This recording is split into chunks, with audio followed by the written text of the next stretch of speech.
పాస్టర్లు అనే వాళ్ళు జనరల్ గా దోచుకుంటారు అనే ఒక అపోహన, అది నిజమా? బాబాలు కూడా దోచుకుంటారు. నేను మీ గురించి మాట్లాడుతున్నాను సార్, మళ్ళీ వాళ్ళ కొందరు గురించి పాస్టర్లు ఇప్పుడు నేను బాబాలు కూడా దోచుకుంటారని చెప్తున్నాను, వాళ్ళు మంచోళ్ళని చెప్పట్లేదు కదా. కొందరు పాస్టర్లు దోచుకునే వాళ్ళు ఉన్నారు, కొందరు బాబాలు దోచుకునే వాళ్ళు ఉన్నారు.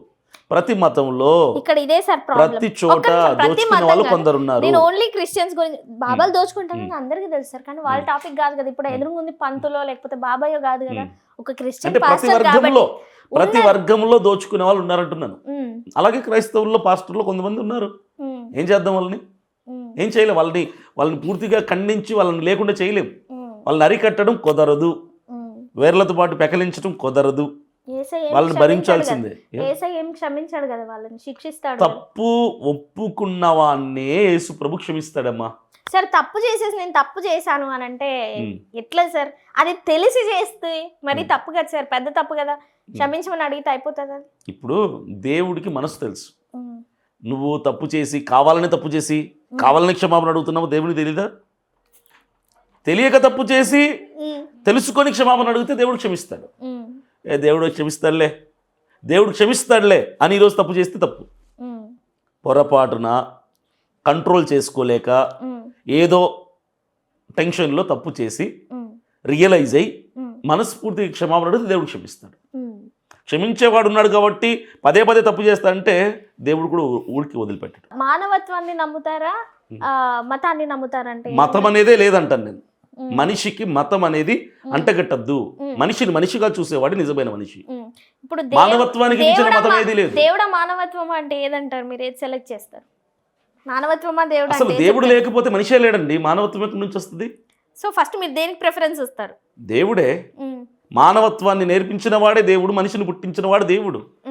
దేవుడు లేడు అని బుద్ధి లేనోడు అంటాడు తప్ప తెలివి గలవాడు ఎవ్వడు దేవుడు లేడు అని మాట్లాడు. తెలివైన వాళ్ళు దేవుడు ఉన్నారని అంటారు కానీ ఒక్కడే దేవుడు అనేటోళ్ళని మరి ఏమనాలో? అది కూడా యేసయ్య అనేటోళ్ళని ఏమనాలో? సూర్యుడు 10 మంది అనండి, దేవుళ్ళు కూడా 10 మంది అనండి, నేను యాక్సెప్ట్ చేస్తాను. సార్ మీరు అన్ని నాన్ సింక్ లో ముడి పెడుతున్నారు. మాట్లాడుతున్నా. ఎమ్మెల్యే ఒకడే, ఎంపీ ఒకడే, ముఖ్యమంత్రి ఒకడే, ప్రధానమంత్రి ఒకడే, సూర్యుడు చంద్రుడు ఒకడే అయినప్పుడు దేవుడు ఒకడే అవుతాడు కదా. 10 మంది ఎలాగవుతారు? దేవుడు ఒక్కడే కానీ యేసయ్య ఒక్కడే అనడం తప్పంట. ఫస్ట్ మీరు కన్ఫర్మేషన్లకు రండి. దేవుడు ఒక్కడే అని చెప్పండి. దేవుడు ఒక్కడే అని మీరు నమ్ముతానంటే ఆ దేవుడు ఎవరైనా మాట్లాడుకోవచ్చు. యేసయ్య అని నేను చెప్పను సార్.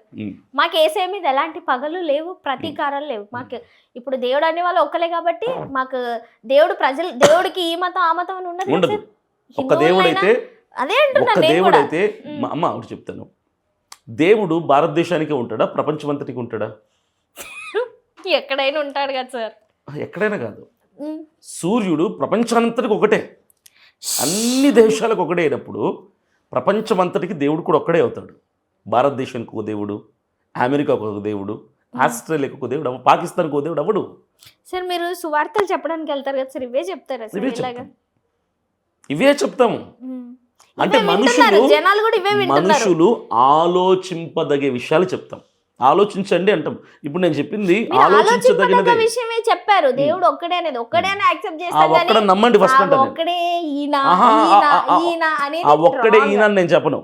ఆ ఒక్కడు ఫస్ట్ ఒక్కరు అన్న నిర్ధారణకు వస్తే, మీరు వస్తే ఆ ఒక్కరు ఎవరో వెతకండి అంట. నేను ఎవరు చెప్పండి, నేను చెప్పింది మీరు ఎందుకు నమ్మాలి? మీరు చెప్పింది మేమేం నమ్మం సార్. ఇది ఇక్కడ వరకు క్లోజ్ అయిపోతుంది కానీ ఒక్కటి దేవుడు అన్నప్పుడు విన్నాం కానీ యేసయ్య దేవుడు అనేది అర్థం కావట్లేదు సార్. సర్వే చేశాను నేను సర్వే చేసినప్పుడు. ఓకే, మీరు బిలీవ్ చేశారు. ఓకే, దేవుడు అంటే దేవుడికి ఉండాల్సిన క్వాలిటీస్ చెప్పండి మీకు చూద్దాం. అంటే మీరు సెవరల్ గాడ్స్ నమ్ముతారు కదా, అందరినీ నమ్ముతాం. దేవుడికి ఉండాల్సిన qualities. What is the difference between man and God, human and God? మనిషికి దేవుడికి ఉన్న వ్యత్యాసం ఏంటి? వ్యత్యాసాలు ఏముంటాయి సార్? మరి దేవుడు ఎందుకు అవ్వాలైనా?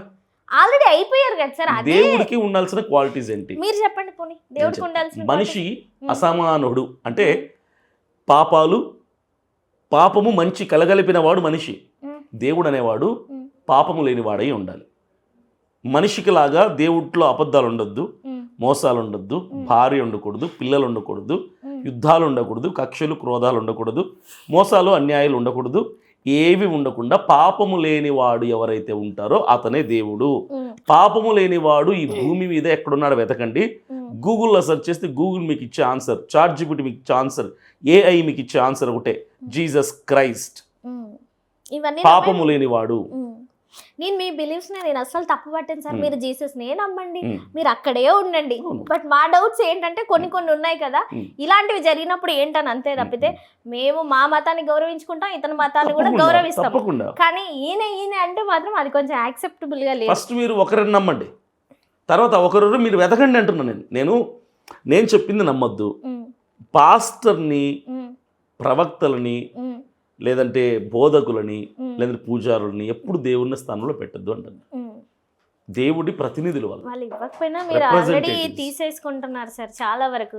లేదు. ఇంకొకటి స్త్రీల కూడిక అని చెప్పేసి పెట్టినప్పుడు ఇది ఇక్కడ వంచన జరుగుతుంది, స్త్రీల వంచన అంటారు. దీని గురించి కేసులు పెట్టండి అలాంటి వాళ్ళ మీద. సరే నువ్వు ఇక మనం పోదాం సార్, ఇక అలా వద్దు ఇంటర్వ్యూ పొద్దున్న లేస్తే కేసులు ఏంటి సార్ మీరు అవునమ్మా. ఎన్ని కాదు సార్ మంచి పని చేస్తామని చెప్పి కాదు ఎన్ని తప్పుడు పనులు చేస్తే వాళ్ళని ఏం చేయాలి?